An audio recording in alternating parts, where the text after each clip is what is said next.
Waalaikumsalam. Iya Ibu, silakan curhatnya.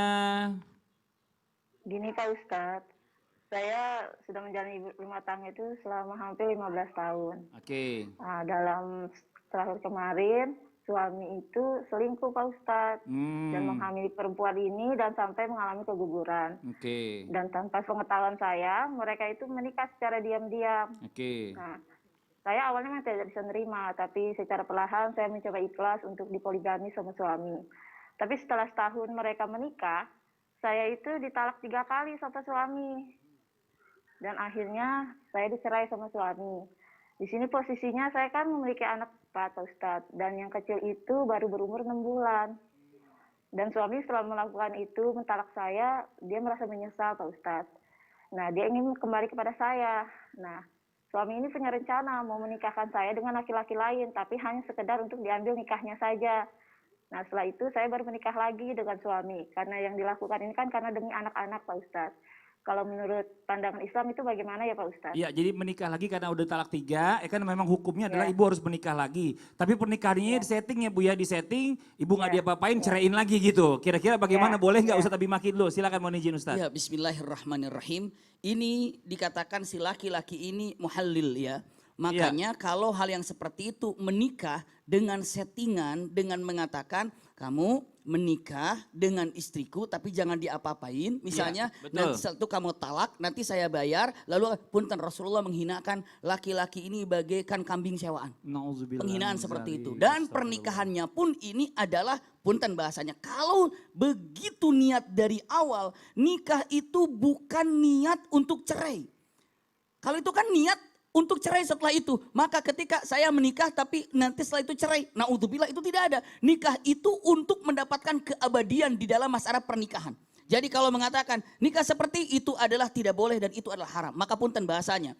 Nikah yang terjadi yang disebutkan di dalam kenyataan yang harus dipahami oleh kita semuanya yang digambarkan di dalam Al-Qur'anul Karim, si perempuan ini menikah dengan laki-laki ya dengan syarat satu, laki-laki tidak ada niat untuk menceraikannya.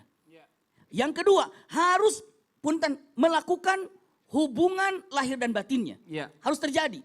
Seandainya pun punten ini laki-laki ini menikah, iya, atau perempuan itu dinikahi dengan laki-laki. Ternyata laki-laki itu niatnya saya tidak akan menceraikan. Memang nikah yang hakiki. Betul. Tapi belum punten bahasanya, belum malam pertama begitu ya, wafat. Wafat suaminya. Ditanya, Anda telah bergaul dengan suamimu? Belum pernah, berarti belum menjadi muhallil laki-laki ini.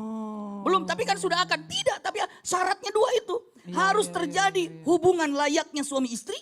Yang kedua, niatnya tidak akan pernah memecahkannya atau memisahkannya. Jadi walaupun sudah niat, tidak akan pernah menceraikannya, tapi ternyata belum sempat hubungan, tidak bisa. Jadi nggak main-main sama talak 3 nih Bu ya. Begitu dia. Jadi sebagai pelajaran buat laki-laki dengan mengatakan kalau sudah talak 3 berarti kalau sudah talak 3 pertama, kedua, ketiga ada sesuatu yang tidak beres. Maka biarlah wanita itu merasakan keindahan dan kebaikan dari laki-laki lain. Astagfirullah. Itu adalah nasihat dari syariat untuk diberikan kepada siapa? Kepada laki-laki agar tidak mudah mengatakan kata-kata. Iya, kalau tadi ibu ini Iya. mengarahkan hampir kurang lebih seperti kawin kontrak jadinya ya Bi ya. Betul, iya, Kawin makanya. kontrak, dikontrak kawin 1 bulan gak diapa-apain, Betul, sampai diceraikan gitu. Rasulullah mengatakan itu kan seperti kambing sewaan itu. Naudzubillah. Oh, tuh Bu, mungkin gimana Bu?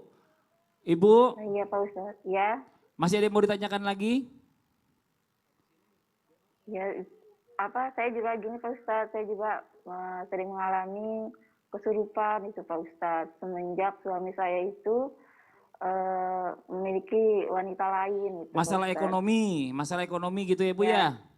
Ya, Iya, sebetulnya ya perempuan ini kalau dibawa masalah kesulitan ekonomi itu perempuan dimanapun bisa bertahan. Namun saat kesulitan menghadapi akhlak suami itu perempuan tidak bisa untuk menerima. Betul, Begitu. betul. Kalau misalnya kesulitan tapi suaminya berusaha untuk mencari nafkah, perempuan menerima. Oke, Anda sudah berusaha tapi cuma dapat segini, gak ada masalah. Tapi begitu melihat akhlak yang tidak baik, punten.